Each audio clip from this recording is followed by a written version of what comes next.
Where I grew up, Chicago. And when did you? What was your first involvement in music? My first involvement in music was when I was about 6 or 7 years old. They would take me to a music place where the theaters where they had music bands and stuff, all the famous ones. And then as I got older, I would still go there. And then when I got in high school, I got in music. Oh, Charlie Parker, Miles Davis, John Coltrane, Eric Dolphy, all of the great masters.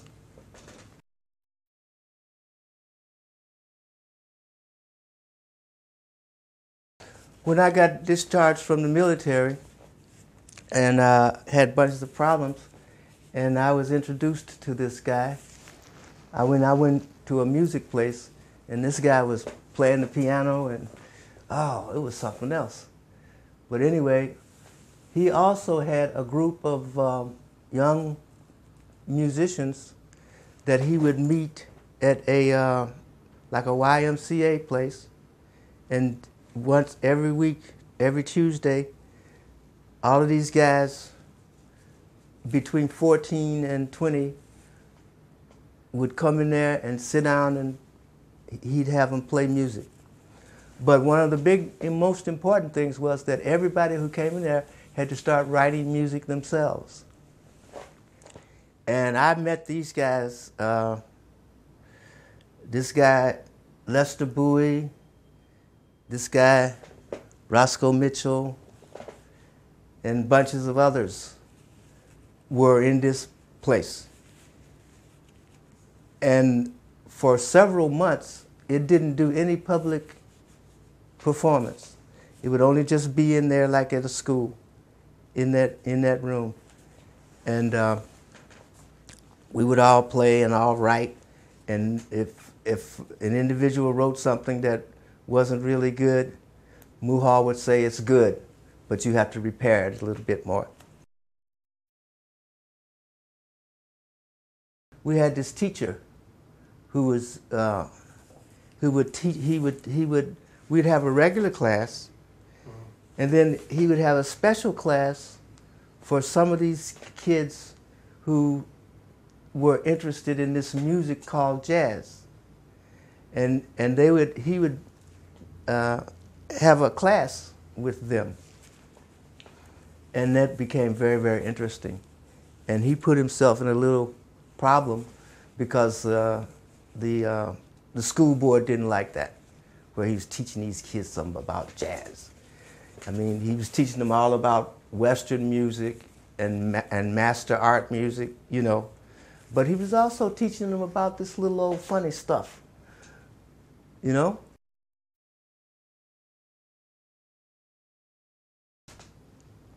Ornette Coleman came to Chicago, and me and several others went to hear him, and he was playing incredible.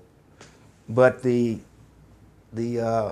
older people were saying, "What is that boy doing in here?" And so what year was that then? it was really great. Oh, that was, I can't remember exactly. It was 60-something, right. Early 60-something. But he was playing his avant-garde. Yes, yeah, he was playing, and he had a beautiful band. This guy named Miles Davis played at this same place. We talking about Chicago. Mm-hmm. This guy, Miles Davis, played at the same place. And I was sitting right here with a lady friend of mine. And during a break, this guy, Miles Davis, stopped and came and sat right there and said hello. And I was like, wow, it was like, you know, speaking to an angel or something. And that was very inspiring.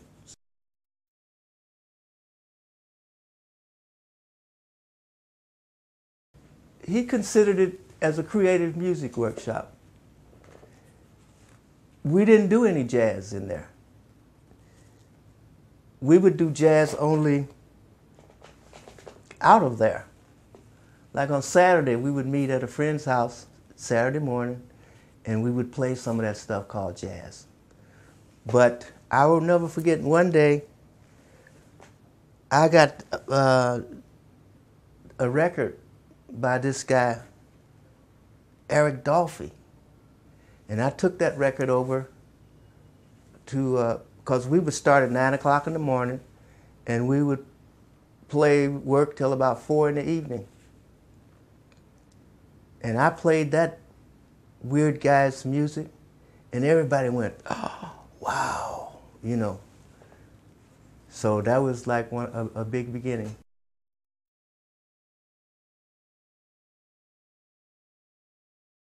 Oh, we just called it creative music. So, so the starting point was that there's no sort of history to it. It's something new. Right. And was it improvised? Was improvising going on? Improvising. It was improvising. You could write something and create something, but then improvising would go with it. You know what I mean? Mm-hmm. And so yeah. And when you say writing, was it? Did you have to write it down, or could you? In order to share it with everybody else, you had to write it down. So everyone had to be able to read music? Yes. Everyone had to be able to read music. Well, that was one of the big things about Mr. Abrams. He was teaching us how to read music and how to write music, other than the traditional classical, Western classical music, you know, other than that, ways to write music, you know.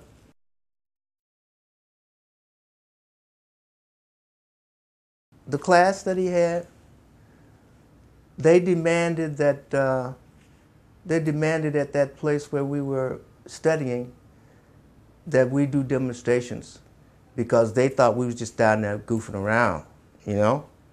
So we started having concerts there. Every Saturday or Sunday, we would have a concert there. And it was amazing because a lot of people would come. And they would contribute $1 and come in and sit in there for 2 hours or so and hear all of this music. And they would be delighted, you know. And so that encouraged us.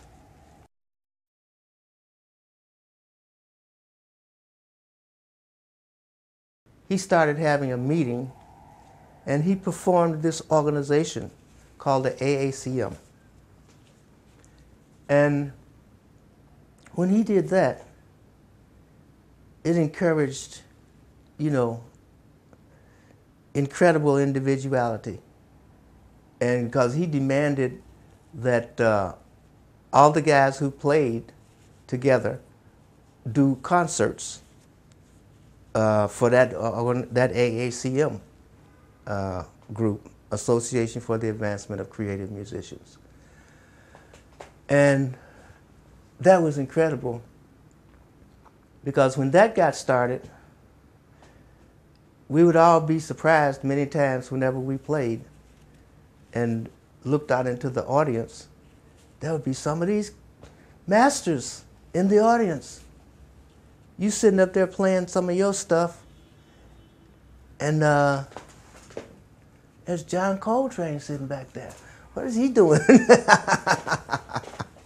And others like him, they would just stop in, because we would play early, you know, and they would play at night when they were in town.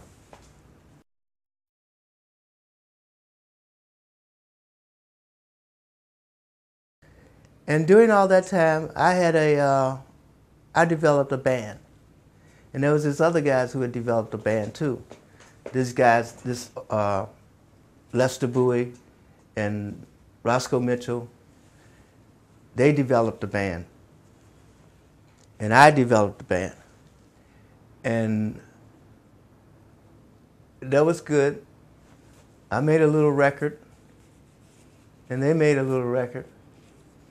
And we would all be playing separately, different times. Mr. Abrams would give us opportunities to play, and we would go to other places in town and get opportunities to play. Places called jazz clubs. And so, unfortunately, I lost my piano player and my bass player. And that made me very depressed. But these guys, this Roscoe Mitchell and this Lester Bowie guy, invited me to come play with them. Wow, that was really nice. So we played and made a few records there. It was for Delmar. Mm-hmm, for Delmar, yeah. Because this guy, I can't remember his name. Bob Cussler. Yeah, he was a crazy man. He still is crazy. Still is. Crazy man. And just wonderful. I mean, you have to do it. Come on, it's okay.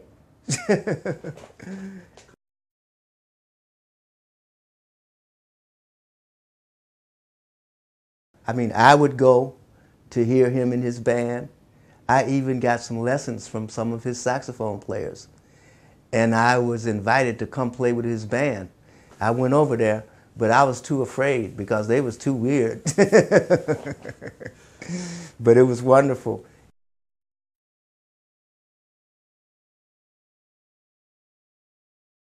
In 1969, when I had joined these guys, we left Chicago and went to Paris. And the reason we did that is because we got a call and a letter from a guy in Paris who said that he would be our representative for music. So we said okay, because we didn't have much work opportunity, you know, other than with the AACM, because that music was not very popular in Chicago or anywhere in the United States. So there was no crossover with the R&B, you know, like you've got jazz and everything. No crossover with traditional jazz. Wow. I mean, yeah, we would play that as like a music lesson. You know what I mean? Yeah. But not publicly. Just something that you learn how to play that way, but not for the public. Because for the public, you have to play something creative, something encouraging, something exciting.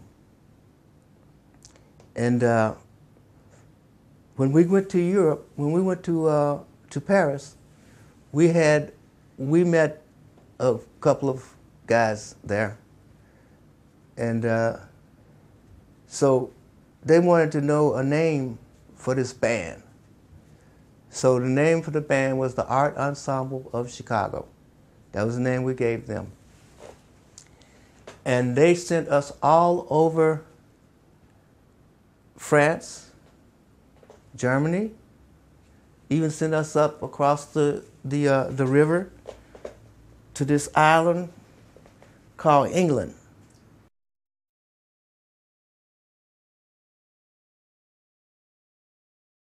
In France, we became very, very big. I mean, very big. We would make $50,000 each. And that would be like, you know, 5 of us playing. I don't mean at one time. I mean in a few times, right. You know. But because you recorded for BYG, Freedom, so were they just people just approaching you and saying... Yeah, and there were a lot of other American musicians over there too. And we were all like, we would get to know each other and hang out. Why had everyone come at that time, do you think? Why had all these musicians come? I don't know. There was some there before the Art Ensemble got there too, you know. They were all in... There's a whole big history of American musicians going to Paris. A whole big, long... since even the 1930s, there would be some of those jazz guys over there, you know.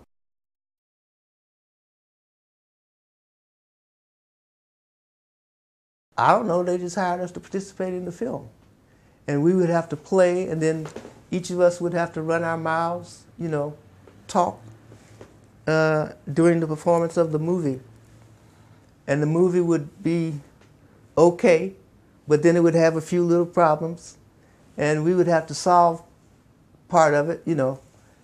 And that was very nice. So it wasn't improvised. It was written. Yes. And this was before the film was made, or?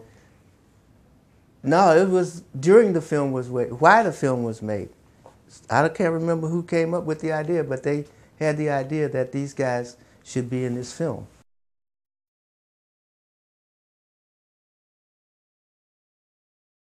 This guy, John Coltrane, played at a jazz club in Chicago, and he invited 3 guys to come over there. This guy, Roscoe Mitchell, this guy, Lester Bowie, this guy, Joseph Jarman. He invited them to come over and bring their instruments and play with him.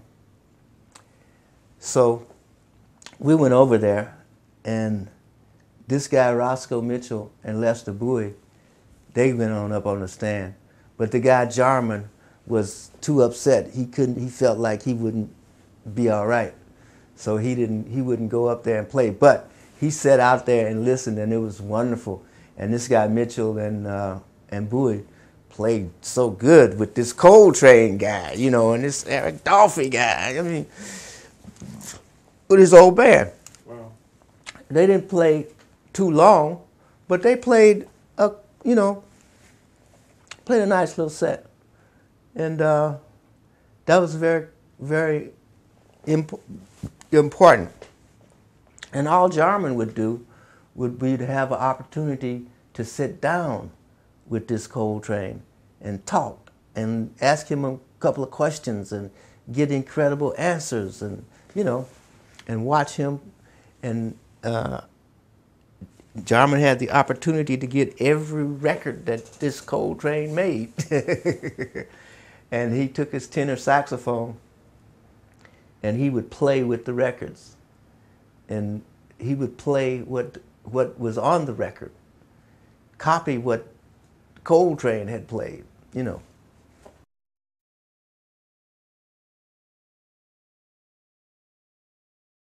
Mr. Cage came to the University of Chicago many years ago, and the AACM had started, and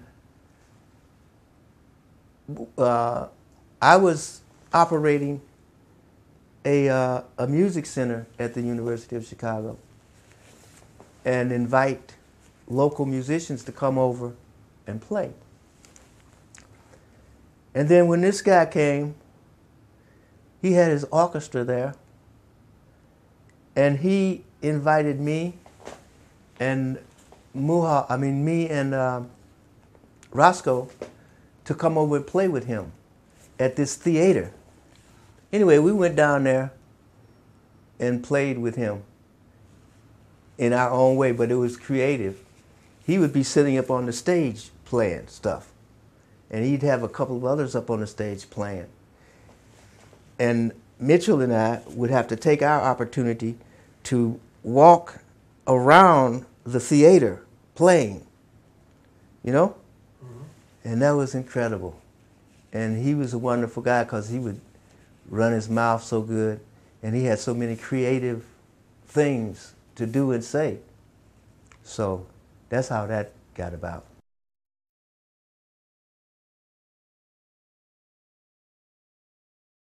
The art ensemble became a universal statement.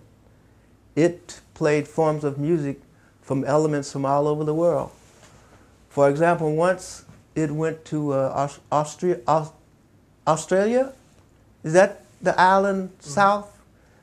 The island south? Down under. Down under. They went down. They got invited down there, and when they got down there, they went out of town. See, when they went out of town, they met these musicians and these people who they were old cultural stuff. Nothing like, you know, you would hear these instruments and these percussions, and these were old, I forgot what they call them. Aborigines. Yes, that's what they were. And we got in a little trouble because we met all those people out there in the forest and in the woods and we get back to town and they say, you shouldn't go out there. Those people are not real. But they were very real and very creative. I mean, they are still.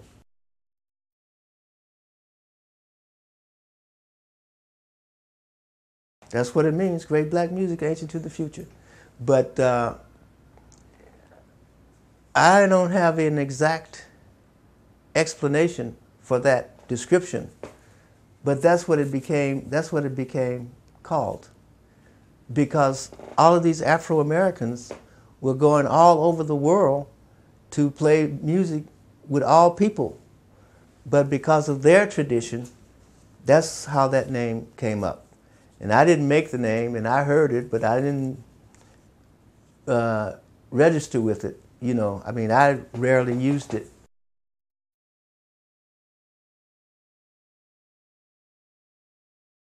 I think I left because I was running a Buddhist temple, and I was running a martial arts dojo. And I didn't have time for them anymore. So that's probably why I left. It began in 1990 when in Brooklyn, New York, I opened the Brooklyn Buddhist Association. And I opened the Jiki Shinkan Aikido Dojo. And they were both in the same place. And I met the Buddhist priest right up the street from here, who was young and wild and very creative. And he inspired me and invited me. And I would go up there and do music and do talks. And so that was very encouraging to me. So what kind of music is? But what kind of music would he? Hail, we now sing joy, for the mighty Dharma came, for the one who shows the way to the spirit of love we share. Open wide your arms, let the joy of life come through. Let yourself be free as all of the universe is for you. And it goes on and on and on and on.